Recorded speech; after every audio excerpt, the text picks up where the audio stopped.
The NBA GOAT debate. The rookie went on a Chicago-based podcast and sided with LeBron, saying, quote, "It's hard for me to put somebody ahead of LeBron because LeBron is the best player I've seen with my eyes. Trust me, all I've seen, he has seen all the Michael Jordan stuff. Dude is different. I can't argue with the fact that you think he's the GOAT, but in my eyes, I say LeBron." Shannon, are you even more of a fan of Cade Cunningham now after this comment? I agree with it. Right.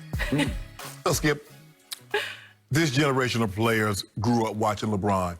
A lot of the old guys that grew up watching Jordan, the Tracy McGrady's that grew up like that, I'm sure they were probably going to side with Jordan. But as we get further and further removed, Skip, where less and less people actually saw Jordan play, they're going to start siding with guys like Kobe and LeBron and KD. I remember when I was growing up and I was like, hey, Dr. J is the best player I saw. And then it was Magic and Bird, and then here come Jordan. And Jordan was doing things we'd never seen anybody really like fly through there, and he had his tongue hanging out. He was leaning to the side dunking, and he was doing things that we had just never ever seen. And then he came out with that shoe. And that kind of ended it for everybody because it's like, once you retired, your shoes went away. Not this guy. This guy's shoe became more popular once he retired than he did when he was actually playing. True. I'm like, whoa, that's not supposed to happen. But I just think Cade, this kid's what, 19, 20 years old? And so basically all he's really remembered was watching LeBron. And once he gets an opportunity, it would be interesting to see, you know, man, that guy looks really good. And I think that's the thing what happened with KD. He's like, man, KD can really, KD's special. And then you actually get in the game and you see what KD's doing. You're like, man, that's on a whole different level. And that's what they do with GOAT. He's like, man, this dude is really good. The 10 final appearances, the 4 MVPs, the 4 final MVPs, the 17 straight All-Star game starts, the 13-time first-team All-NBA, nobody close. He's been an All-NBA player basically his entire, 15 times, 16 times. Yep. So I agree with Cade Cunningham. And guess what you can't say? Oh, that's a clutch client. That's why he talking like that, because, you know, LeBron owned clutch. Rich Paul owns clutch. This is not a clutch client. I agree with Cade, too. I'm sure that's you do. why he's going to be Rookie of the Year. That might be the biggest duh in the history of That's why he's going to be Rookie of the Year. Yeah. You just became a much bigger Cade Cunningham fan. So I'm going to remind everybody, Cade Cunningham was born on September 25th of 2001. That was exactly 2 weeks after 9/11, just to put it in historical perspective. And that was shortly before, on October 30th, after 3 years in retirement, Michael Jordan came out of retirement to play for, at age 39, Washington. Yeah. It was a little hard to watch. So he don't remember none of that. Okay, he averaged 20 and 6, which was pretty good. Pretty good. But it wasn't, at 40. It wasn't MJ. No. Too many cigars, too much of that. With that yak. Yeah. And he was no longer Jordan, and I doubt Cade even watched him because Cade was a little tiny baby at that point. Right? Okay. Yeah. All right, so I get it that he grew up watching LeBron, but this is one thing about today's generation that haunts me.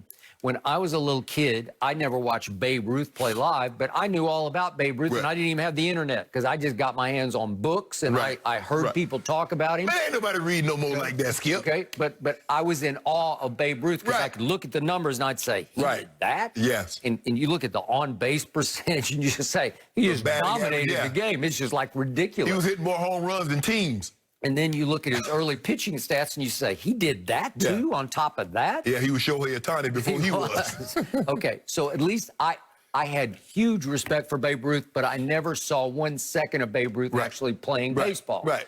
So it's hard on me to go with Cade on this, except that I do get that his game is much more LeBron-esque than Jordan-esque. It's all around. Six-rate playmaker, He can do it. He makes plays, and he does. He might even shoot it a little better so far than LeBron does, because in Summer League, he was shooting at 50% from three. I don't know if he'll sustain that, but he shot from the college three, he shot 40%. Right. So I do have nothing but high regard for his game. I happen to like Jalen Green a little bit more because he is just a spectacular scorer. He just scores from everywhere, effortless, easy. He just got that scoring gene about him, and he is going to light this league up and put Houston right back on the map. Right. Okay? So I would favor him for Rookie of the Year. But in the end, it's hard for me to go with Cade on this because he's just readily admitting.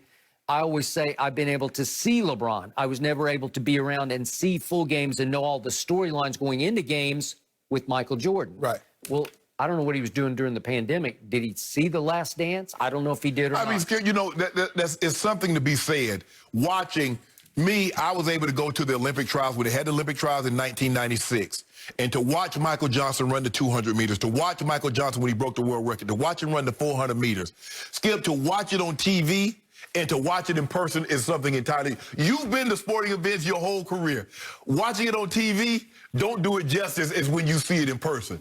It's like it helps to watch it on TV, but I would agree with you. That field of Miracle on Ice when you were at 1980 Lake Placid. I was in the front row. Yes, so they can come out with all the movies they want to. It's not going to do it justice like you being there with pen and pad. Yeah, unfortunately for me, I didn't know enough about hockey to really appreciate what was happening. I'm like, this is really happening? Right. I'm sitting next to Larry Felser from the Buffalo News, who knew hockey inside out and covered it for years. He's explaining it to me as we're going. I only went that night because I didn't have anything else to do, and they had extra tickets. The U.S., you know, the sort of the press liaison got extra seats. Nobody wanted to go to the game because they thought it was going to be another blowout. Because they had beaten them earlier 10-0. 10-0 in Madison Square Garden in an exhibition, right? And I figured that's what was going to happen, and then that happened. And they ended up pulling the goalie, the Tretiak, who was actually the time the greatest goalie ever. Highly controversial, right? And I think that did end the Russians at that point. But the point was that, yeah, I saw that live just the way I got to savor and see Michael Jordan live. I was there in 1998. I got to know him. Reasons I don't really get. He liked me. He sort of took me under his wing a little bit. Yeah, you know what I'm thinking about that? Now that I look back at it, I don't know why he liked you. I don't know. Hard to know. But he knew I really liked him. Exactly. Because I could see. You wrote favorable articles. Well, I did, because every night I went to watch him, he did one thing that I'd never seen before. He, on a nightly basis, he would do something I'd say, I've never seen that one before, right? He did that, and all he did was win 10 scoring titles to LeBron's 1, and he was the all-time absolute killer, the assassin, the cold-blooded killer that I'd never seen before. Just the force of will that he had to take over games. Again, maybe it's interesting that to me, LeBron doesn't have that kind of makeup to him, and most people agree with that he doesn't have that Jordan makeup. You gotta, and I'm old enough and fortunate enough to have seen Jordan play. I didn't see him play in the playoff games, but I've seen him play in the regular season, and I've seen LeBron play in postseason, seen him play regular season. I was at that game 3, the loss to Golden State, Skip, and he had 42, I think 42, 12, and 9. I saw him in playoff games when in Atlanta. Like I said, you just got to, some things you just got to see for yourself. TV doesn't do everything justice. Yeah, I understand that everybody's not fortunate enough, but sometimes when you see it in person, you're in awe. Okay, I got it.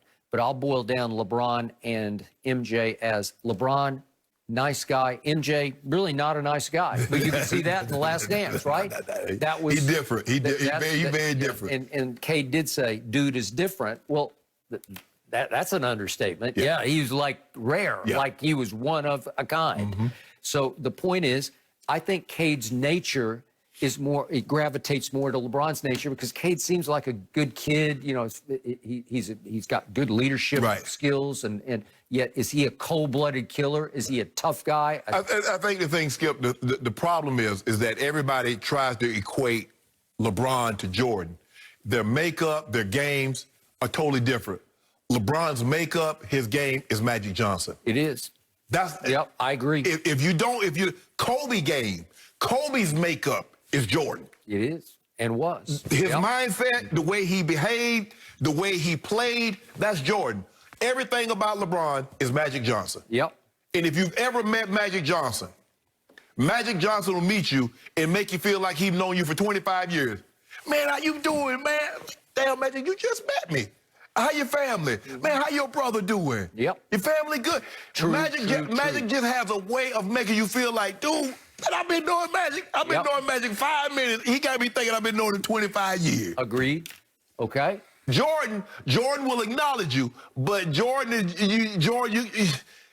He not gonna just open up and just be carried, just carrying on Yeah. with you. That's not how he's built. That's not how he's built. Although you have acknowledged, if you walk into the same room with Michael Jordan, you look around and you say, there he is. Oh, man, Skip, I've talked to Allen Iverson. I've talked to every a lot of professional basketball players, and a lot of them in the Hall of Fame, and they say the exact same thing. Say when they first saw that man, say he looked like he levitating. Say he looked like he ain't even real. Skip, like I said, I've met a lot of famous people, from Samuel Jackson to Denzel and Oprah. Skip, I ain't never had the feeling I got when I laid eyes on that man. Thank you.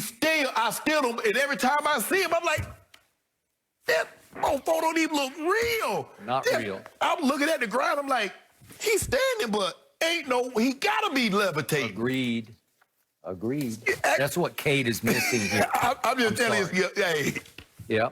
Now I need to read a story in which Jalen Green says that the GOAT is Jordan. Then I'm good. Case closed. Yeah. See?